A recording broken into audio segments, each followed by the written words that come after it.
I was finally able to finish this transmission jack mount. So this is kind of the main body of it. So this portion you can see actually mounts to where your transmission mount goes. I gusseted it a bit. Also added a little pad right here where about this part of the transmission sits. So it's just forward of this drain plug. So this kind of just goes in there, bolts down. Get this guy up like that. You'll tighten these down. That sits kind of right here. Then to mount it to the actual jack, this jack that I have is a little annoying. It's Harbor Freight. I think it's a 3-ton. What's up, Rue? So what this does is it has a big hole that it kind of sits on. So I had to replicate this. A lot of the other jacks have more of a post, which is a lot easier to work around. Since I would tell you drilling a hole this big is kind of a huge pain. But so how I kind of work around that is I have this adapter that kind of will sit right here. Let me just pull this off. So this will go on like so. And then there's enough room to get your little nut in there. You can tighten it with an Allen wrench. And then in turn, this piece comes over to here.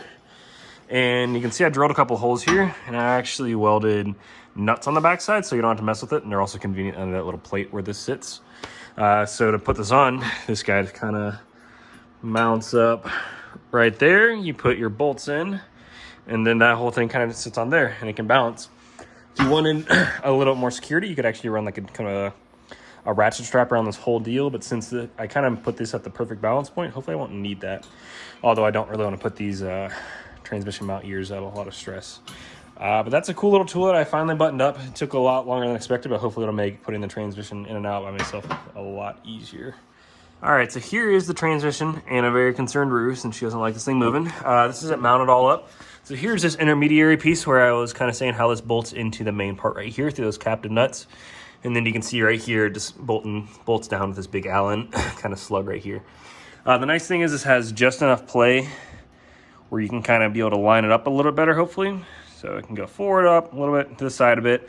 And it's also balanced. So this is kind of the balance point of the transmission right here, kind of right about where the fill plug is.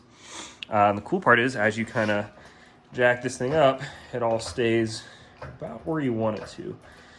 And kind of lower it and move it all around. And stays right where you need it. So this should make putting the transmission in by myself hugely easier. The biggest challenge is that the car is a little bit low, but I'm thinking if I get everything roughly in place and put the transmission on there while it's in the tunnel, it should be in good shape. So stay tuned. I'll let you know how this works.